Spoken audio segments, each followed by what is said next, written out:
Howdy folks, how's it going? Gabriel here. So this video is titled, Is Science a Religion? A New Age Critique of Science and Physics. So this subject comes up because of a video that I did previously on the subject of vaccines.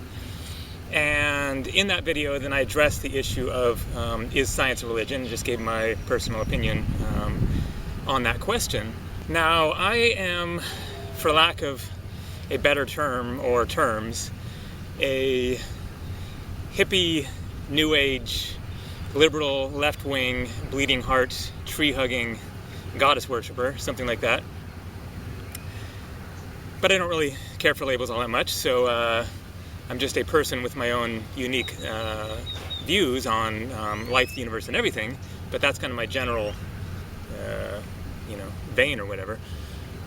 But I definitely don't agree with the cliches of various beliefs. So the reason that I am a New Ager, if you got to stick a label on me, is because personally I am interested in the truth. What is the real truth? How does the world really work? What is actually happening? What governs this universe? What created this universe? And all these big, important, interesting questions. And in my own personal quest for the truth, just with an open mind and doing lots of reading and lots of in-depth personal experiences of my own and whatnot, then in my estimation, then a lot of these so-called New Age concepts are in fact true. That there are other dimensions, if you will, realms, planes of existence beyond this third-dimensional universe. That one can travel in the astral realms, the fourth dimension, the astral planes. I've actually experienced the out-of-body state, and based both on my own personal experience with that, as well as having read lots of other people's experiences with that, then I believe that astral travel, the out-of-body experience, is true. And in order for that to be true, of course, we must necessarily have a soul, some aspect of our consciousness which can depart from the body and exist outside of the body. I also believe, pretty much just based on belief and having read other people's accounts and stories and everything, that there is an afterlife, that there are angels, if you will, although the angels may very well be the same as aliens, that there are multiple dimensions beyond just the third dimension or the astral plane, but then there are other realms beyond that. We have chakras, that we can open up our third eye, that there is something known as Kundalini energy, a Kundalini awakening, which taps into a very potent, powerful force of energy.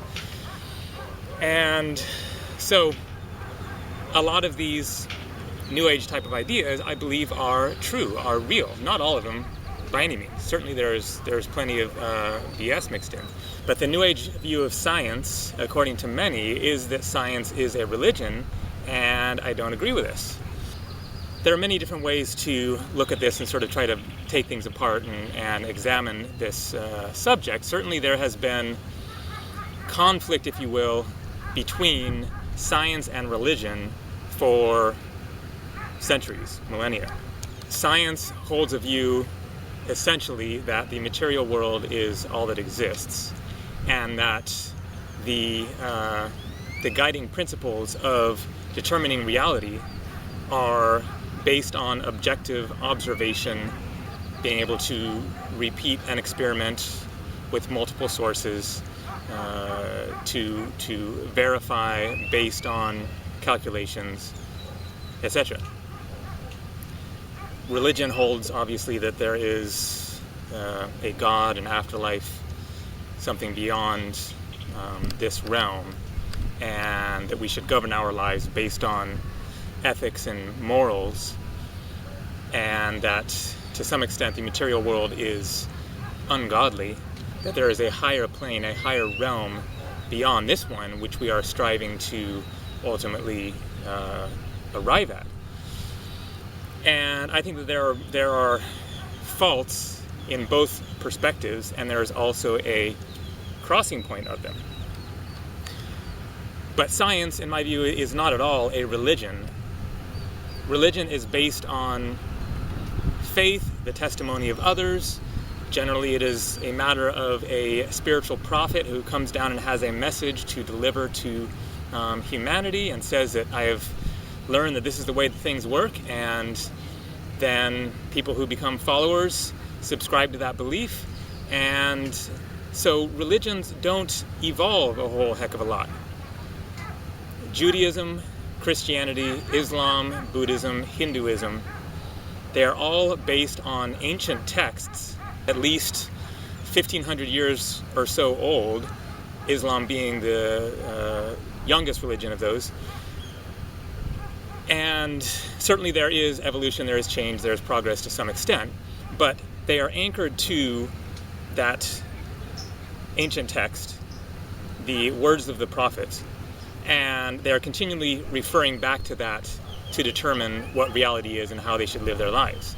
And there is a certain amount of constriction as a result of this dynamic, such that people are stuck in the past with their religions of constantly referring backwards to this is my source for the truth.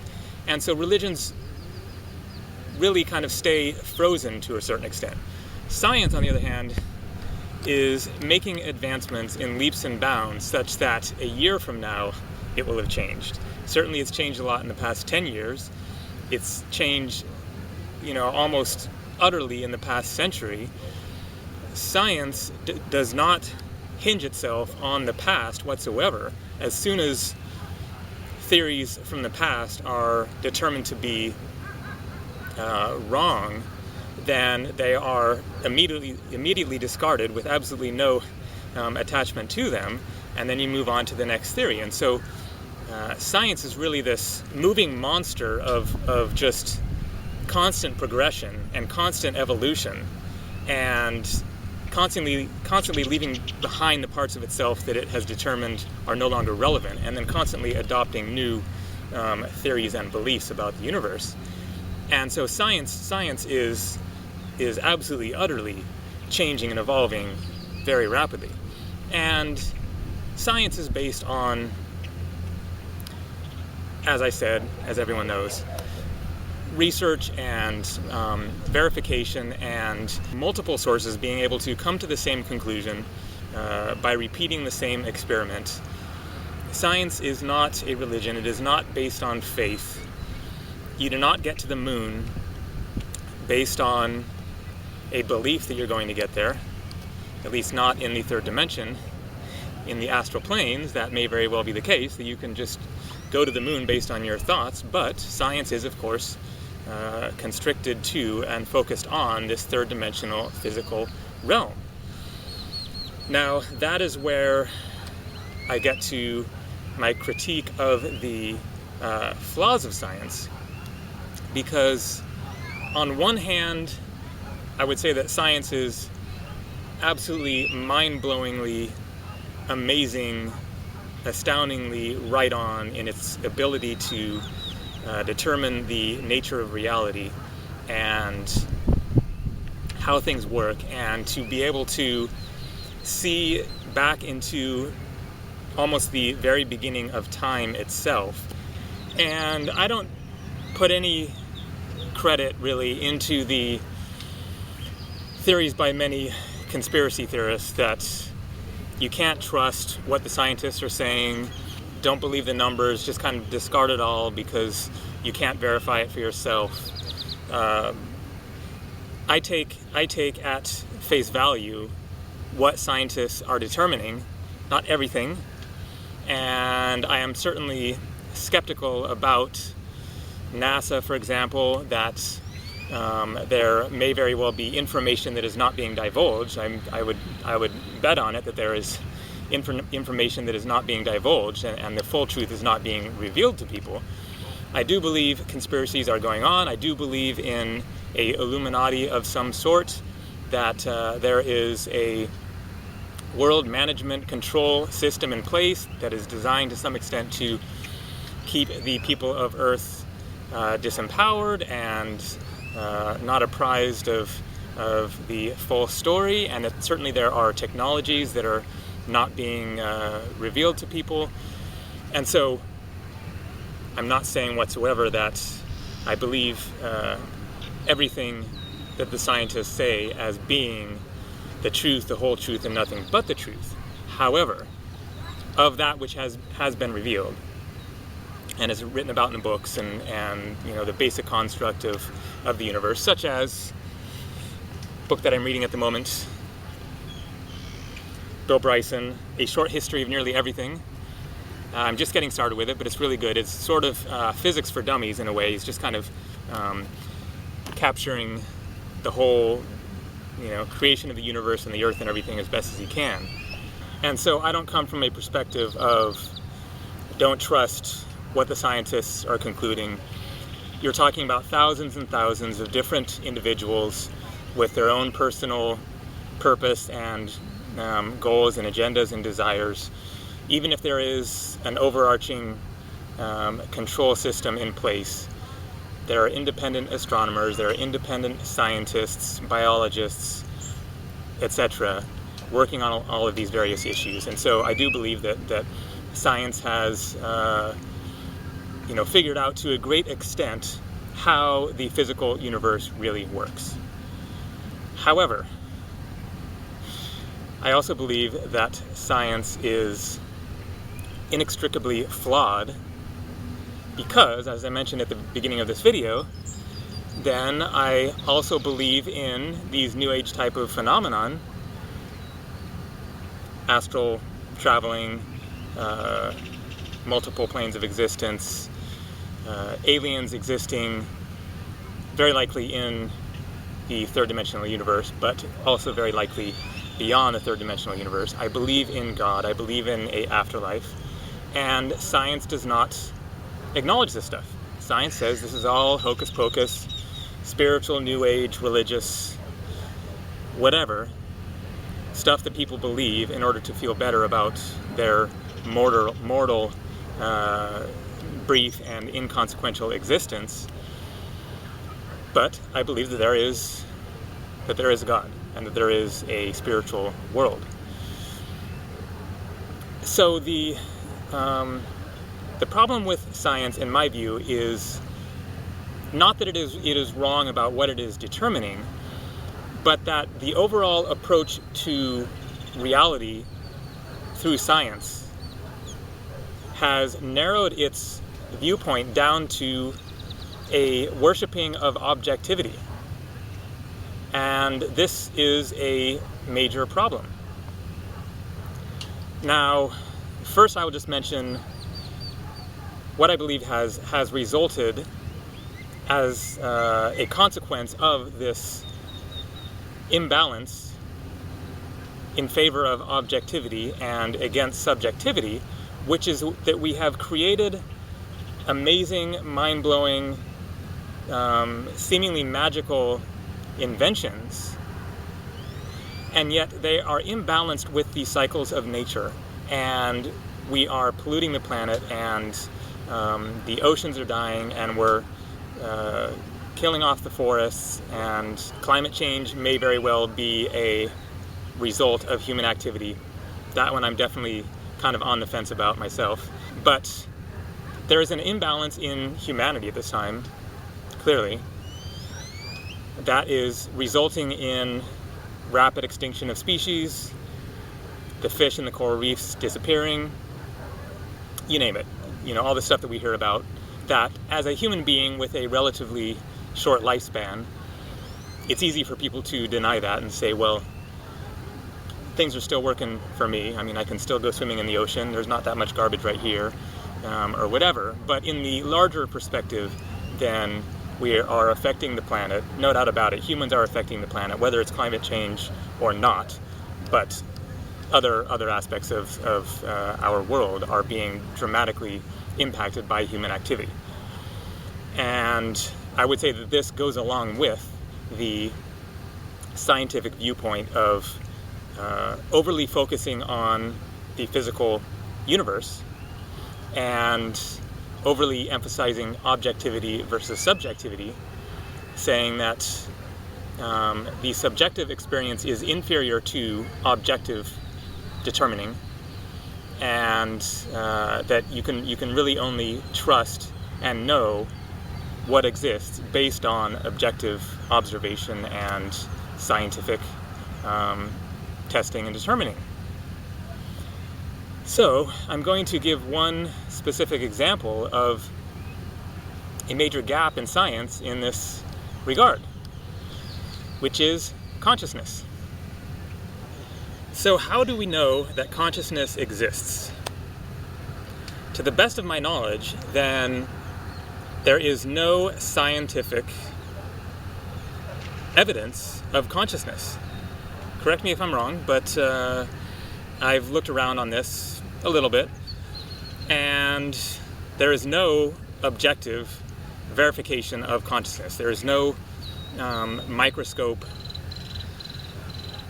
machine of some sort that can say, here's consciousness, here it is, we've seen it. So, how do we know that consciousness even exists? Well, we're all experiencing it, subjectively. I can't verify with any kind of a certainty that you or anyone else in the world has consciousness, but I know with absolute certainty that I have consciousness. And so it will be interesting to see what happens in the realms of science in this regard. Whether or not science does find some way to prove that there is consciousness in an objective sense. But meanwhile, we are stuck with this extreme conundrum of something that cannot be proven by science yet, which we all know exists, and which is extremely important to us. We all have consciousness, and we all have faith that our consciousness is real and is not an illusion, that we aren't robots, because we have an experience, we have a subjective experience. And so that subjective experience is important. Obviously it's important, but it is not just important to us, it is also important to the quest for truth and determining what reality really is. So this is where, in my view, science is flawed, is missing something, has a major gap, is with this extreme focus on objectivity and scientific verification under these scientific principles. Science is great at doing what it does. A system has been designed in order to determine what is truth, what is real, and that system is incredibly effective to the extent that you can put a man on the moon, and you can send a spaceship out into space and the Hubble telescope and go map the universe and create a computer and all this stuff.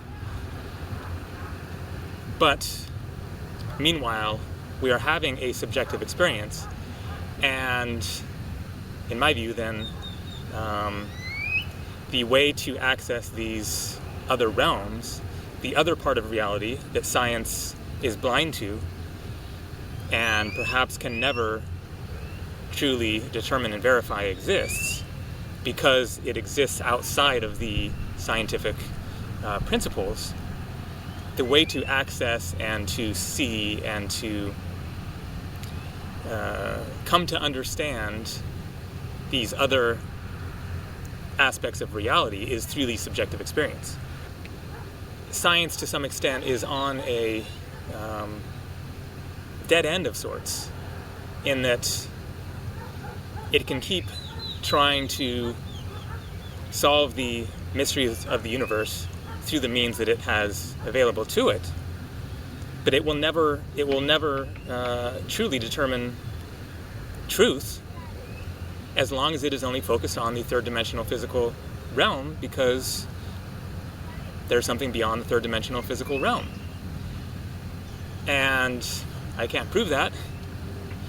Nobody can prove that other than through their own personal experience. And so I do think that this is a track that our current civilization is on that is unsustainable And the unsustainable aspect is manifesting as the pollution and destruction of our planet, and that this can't continue forever. That because of this, not just science itself, but science as it is simply a manifestation of our culture, our extreme left-brained way of viewing the world of reason and mathematics and science and compartmentalization and all this, which is the fundamental dynamic structure of our current societies, is imbalanced in that way, then there will have to be a reckoning of some sort, a correcting of course, of coming back to a more balanced view of objectivity and subjectivity, of left brain and right brain, of math and reason and creative expression and feeling, and going deeper into the subjective experience in order to determine what reality really is, in order to determine what truth really is, through the subjective experience and through honoring and empowering and making fully valid the subjective experience. Obviously, there is, what's the right way to put it? There's more variability in trusting the subjective experience. You have lunatics and psychopaths and whatever, you know. I came across a video recently of a guy arguing that the earth is not round, neither is it flat, but that we are on the inside of a globe. That the surface of the earth is actually the inside of a sphere that closes in on itself, and that space as we determine it is on the inside of this globe as well, but there's like this weird phenomenon going on such that as you get closer to the center of this globe that we're in the middle of, then it can seem like you're going farther and farther because of the atoms. It was just completely and totally whacked out. But this guy was completely fervent in his belief. He actually posted a comment on one of my videos, and then I went and checked out because his comment was really weird and off base. And so I checked out one of his videos, and this guy was just, whoa, like totally out there. And so the subjective perception obviously has its problems in that regard, and this is what these scientific principles are designed to filter out, is, you know, complete lunacy and wrong thinking. But yet, despite that, we do still need to make the subjective experience valid and a essential part of the equation in determining truth, even if it is imperfect. But that is the job is the wrong word, but the role of the shamans and the out-of-body experiencers and the spiritual leaders, those who are sincere and who are not just on a societal, you know, power control trip, which a lot of them are, but the sincere seekers of truth in the spiritual realms. That is their role, is to try to determine reality as best they can and then share that with others. And so that's what many people are doing. And there is such a wealth of information in this regard of people who have had near-death experiences. Daniel Brinkley, I forget the title of his book, Touched by the Light, something by the light. And he had a near-death experience and then went to another world beyond. He actually had 2 near-death experiences. Once he was talking on a phone while a bolt of lightning struck like the electrical wire or something, and he got totally zapped and almost died. And then I think that he was actually struck by lightning directly once later. I forget. Anyways, you can check out his book. It's a good read. And so twice he had near-death experiences and went to the beyond and had all of these encounters with other beings and everything, and then came back and reported his experience and wrote a book about it. And so I take that into account not as being the absolute truth, that his account of things is then therefore right, but putting together the pieces of the puzzle from many different sources who are saying many of the same things. And this has become known as the New Age movement. And so that is why I support the New Age movement, is because I do believe that it is ultimately, despite its flaws and, you know, the BS involved and everything, that it is a vehicle for truth, for determining reality, and that there is value in the messages being given by multiple sources. And in that sense, then it differs from a religion as well, of many different sources with no designated authority, bringing information and offering their perspective and saying that this is what I experienced, this is what I saw, this is what I've determined, and thus pooling together the information that many different people are accessing through their subjective personal attempts to make sense of reality. So there you go. That is my critique of science and physics and what may perhaps exist beyond the realms of science. But there's no way to prove that scientifically. But whether or not a spiritual realm exists is entirely and completely independent of humans' determinations of whether or not it does or does not exist. And so my own bet is that there is a spiritual realm, and that it is important to factor that into the quest for truth. And that's the best you can do, is try to determine truth based on your own information and your own insights and your own experiences. So that is what I've done. All right, thanks a lot for watching. Take care. Have a nice day.